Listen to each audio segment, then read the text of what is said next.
Bonjour, aujourd'hui je vous présente quelque chose d'un petit peu particulier. Il va s'agir d'un conte, mais d'un conte qui parle de l'essence de la féminité et comment s'la réapproprier. Bonjour, Blandine de Maillard du blog Même pas peur, et aujourd'hui je suis avec Elisabeth Desjardins qui est conteuse et qui va nous raconter ce joli conte qui s'appelle Les souliers rouges. Les souliers rouges, donc, et elle va nous raconter ensuite à la fin quelle est la signification psychologique qu'il y a derrière tout ça. On est parti ? Oui. Alors, c'était l'histoire d'une petite fille. Et cette petite fille-là, elle avait rien. Elle avait pas d'argent. Elle avait pas de parents. Elle avait pas d'amis. Elle avait pas de maison. Elle avait rien. Puis comme ça, elle habitait toute seule dans la rue. Elle était habillée n'importe comment. Puis comme elle n'avait pas de souliers, elle s'était ramassée quelques petits bouts de tissu rouge. Puis elle s'était faite des souliers rouges faits à la main, vraiment originaux. Et cette petite fille-là était heureuse parce qu'elle pouvait faire ce qu'elle voulait, quand qu'elle voulait. Mais à l'opposé d'elle, dans le même village, il y avait une vieille madame. Puis cette vieille madame-là, elle avait tout. Elle avait des beaux vêtements. Elle avait des gros bijoux. Elle avait une grosse maison. Elle avait une grosse auto.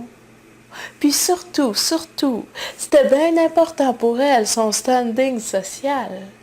Puis elle se demandait bien qu'est-ce qu'elle pourrait faire pour remonter sa cote dans la haute société.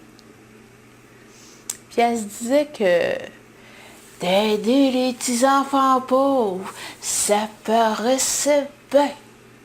Alors, elle a mis ses beaux vêtements, elle a mis ses gros bijoux, elle est sortie de sa grosse maison, elle est rentrée dans sa grosse auto, elle a fait le tour des ruelles, puis elle a rencontré la petite pauvrette avec des souliers rouges. Puis elle s'est dit que ça serait une bien bonne personne à aider. Alors, elle a pris la petite fille par le chignon, puis elle l'a enfermée dans sa maison. Ben, à partir de ce moment-là, la petite fille, elle pouvait plus faire ce qu'elle voulait, quand qu'elle voulait. Il fallait qu'elle marche comme ceci, qu'elle parle comme cela, qu'elle fasse comme ceci. Et surtout, la vieille madame, elle avait pris ses beaux souliers rouges faits à la main, puis elle les avait jetés dans le feu parce qu'elle disait qu'ils étaient laids. Mais un bon matin, la vieille madame, elle a dit à la petite fille qu'elle irait lui acheter des souliers neufs pour aller à la messe. Alors, dans ce temps-là, il a acheté des souliers neufs chez le cordonnier. Alors, ils se sont rendus chez le cordonnier. Puis la première chose que la petite fille a vue sur l'étagère du haut, quand elle est rentrée, c'est des souliers rouges. Oh, rouges comme deux belles pommes, là. Puis là, elle s'est dit que c'est ces souliers-là qu'elle voudrait avoir. Mais les souliers rouges, c'est bien trop voyant. Ça se fait pas de mettre des souliers rouges pour aller à la messe. Mais comme la vieille madame était vieille, puis elle avait des problèmes de vision, la petite fille a réussi à faire passer les souliers rouges. La vieille madame a payé, puis le dimanche suivant, la petite fille est rentrée dans l'église avec ses souliers rouges, rouges comme deux beaux cœurs battants, là. Puis là, tous les regards des approbateurs se sont rivés sur ses souliers. Les petits gars, les petites filles, les mononcles, les matantes, le curé, puis le bedeau, puis même le Jésus-Christ sur la croix, puis la Sainte Vierge dans les vitraux, avaient les yeux rivés sur ses souliers. Mais la petite fille, elle, ça lui dérangeait pas. Elle était tellement contente, puis elle était tellement fière d'avoir des beaux souliers rouges qu'elle en a oublié d'aller communier. Puis elle est sortie comme ça de l'église. Mais là, à la sortie de l'église, il y avait quelques beaux gars qui lui ont fait remarquer qu'elle avait, mais vraiment, des beaux souliers de balle. Alors, pour leur montrer de quoi qu'elle était capable, elle s'est mise à danser la valse, puis la salsa, puis la tarentelle, puis la gigue. Puis comme ça, elle était plus arrêtable, puis elle dansait comme ça sur le chemin du village, tellement que le chauffeur de la vieille madame a été obligé de rentrer dans la grosse auto, d'aller chercher la petite fille par une manche, puis de lui arracher les 2 souliers. Ah ben là, ça fera. La vieille madame, elle a pris les souliers rouges, elle a monté toutes les marches des escaliers de la grosse maison, puis elle a enfermé les souliers à triple tour dans le grenier. Bon débarras. Mais comme je vous disais plus tôt, la vieille madame était vieille, puis elle commence à avoir un petit bobo par ici, puis un petit bobo par là. Puis les médecins venaient de plus en plus souvent à la maison. Puis la vieille madame, elle avait plus le temps de s'occuper de la petite fille. Alors la petite fille, elle tournait en rond, puis elle pensait à une seule chose, à ses souliers rouges, rouges comme 2 belles tomates bien mûres. Là. Alors elle a monté toutes les marches des escaliers de la grosse maison, elle a défoncé la porte du grenier, puis elle a pris dans ses mains ses 2 souliers rouges, rouges comme 2 belles cerises. Là. Puis là, elle a enfilé un soulier, puis un autre soulier, puis elle s'est mise à descendre les marches de l'escalier en dansant la gigue, la digaison, dindon. Puis elle est sortie comme ça de la maison. Et à la sortie de la maison, elle a rencontré les quelques beaux gars, là, les quelques beaux gars qui lui ont fait remarquer qu'elle avait vraiment, des beaux souliers de balle. Alors, pour leur montrer de quoi qu'elle était capable, la petite fille a essayé de faire un pas en avant, mais les souliers faisaient un pas en arrière.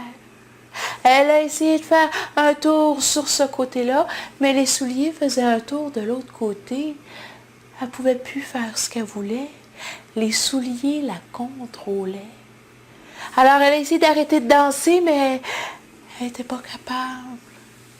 Alors elle a essayé d'enlever ses souliers, mais elle n'était pas capable. Alors elle a continué à danser comme ça, sans plaisir, sans repos, dans les montagnes, dans les villages, dans les plaines, dans les déserts, dans les monastères, sur les gratte-ciels, sur les arcs-en-ciel. Puis elle s'est rendue comme ça jusque dans un cimetière. Et dans le cimetière, la mort lui a parlé et lui a dit qu'elle danserait comme ça jusqu'à temps qu'elle perde toute sa chair et toutes ses os. Qu'elle danserait comme ça jusqu'à temps qu'elle devienne un fantôme. Alors la petite fille est sortie du cimetière, puis elle est allée cogner à toutes les portes de toutes les maisons du village. Mais il n'y a personne qui a voulu l'aider, parce que personne voulait attraper le même sort qu'elle. Alors, désespérée, elle est allée voir le bourreau, puis elle l'a supplié, mais supplié, qu'il lui coupe les 2 pieds pour la délivrer du sort.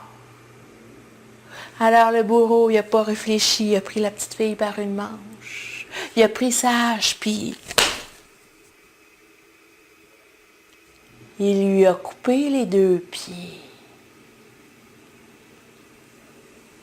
Puis les souliers, ils ont continué à danser avec les pieds encore dedans.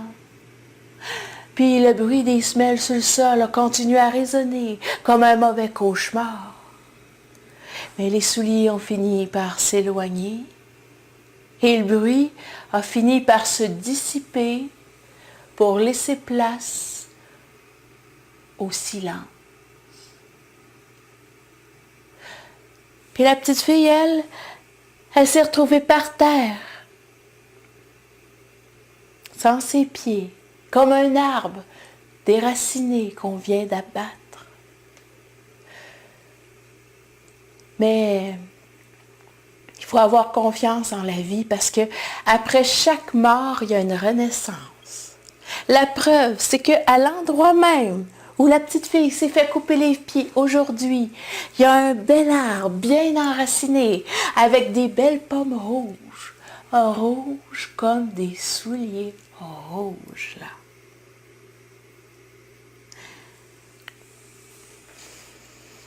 Alors, c'était le conte des souliers rouges.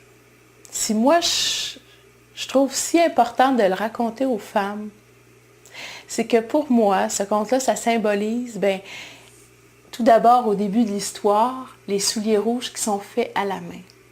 Les souliers rouges faits à la main, c'est tous les dons, c'est toutes les intuitions, c'est tout le côté sauvage et bien particulier de cette petite fille-là, de cette femme-là en devenir.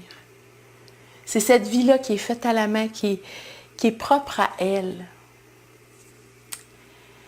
Puis quand la vieille femme arrive, puis lui enlève ses souliers rouges faits à la main, c'est comme si elle lui enlevait ces dons-là, cette intuition-là, cette force-là qu'on a les femmes. Cette force-là féminine et essentielle. Puis là, elle lui donne des souliers rouges vernis, préfabriqués, qui sortent sûrement d'une usine à souliers, d'un cordonnier. Puis c'est là qu'elle se fait couper de ses dons. Puis quand on se fait couper de ses dons puis de ses intuitions, on perd notre force. Les femmes, dans ce temps-là, se fragilisent. On nous impose un stéréotype, ces souliers-là, tout beaux, tout préfabriqués, tout vernis.